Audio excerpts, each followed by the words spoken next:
এইসব নকল ফল দিয়ে জুস বিক্রি করে। এই আঙ্গুর নকল, এই কলা নকল, এই যে এইগুলো যা দেখতেছেন সব নকল। এর নিচ দিয়ে শুধু অল্প কিছু আছে আসল। এই নকল ফল দিয়ে সৌদি আরবে জুস বিক্রি করে। দেখছেন সৌদি আরব কেমন। আসসালামু আলাইকুম রহমতুল্লাহ।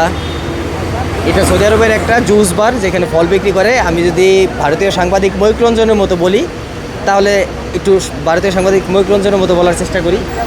এই দেখেন সৌদি আরবে ফলের দোকান, যেখানে অহরহ নকল ফল দিয়ে ভরা। এইখানে নকল ফলের ঝুলিয়ে রেখে জুস বিক্রি করে সৌদি আরবে। আপনারা দেখেন প্রত্যক্ষ, আমি সেই দোকানের সামনে দাঁড়ানো। এইখানে নকল ফল দিয়ে, নকল ফল দিয়ে ভরা। এইসব নকল ফল দিয়ে জুস বিক্রি করে। এই আঙ্গুর নকল, এই কলা নকল, এই যে এইগুলো যা দেখতেছেন সব নকল। এর নিচ দিয়ে শুধু অল্প কিছু আছে আসল। এই নকল ফল দিয়ে সৌদি আরবে জুস বিক্রি করে। দেখছেন সৌদি আরব কেমন। এবার ডিসক্লেমারে আসেন, আসল কাহিনী কি।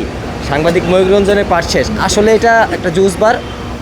নিচের ফলগুলোই অরিজিনাল, উপরেরগুলো just for customer attraction, not for sell.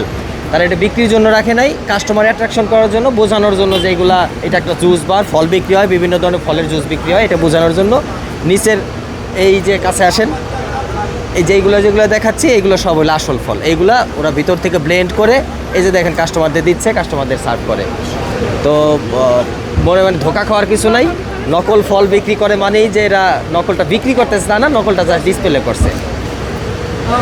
এই যে কাস্টমাররা নিচ্ছে। ধন্যবাদ সবাইকে দেখার জন্য।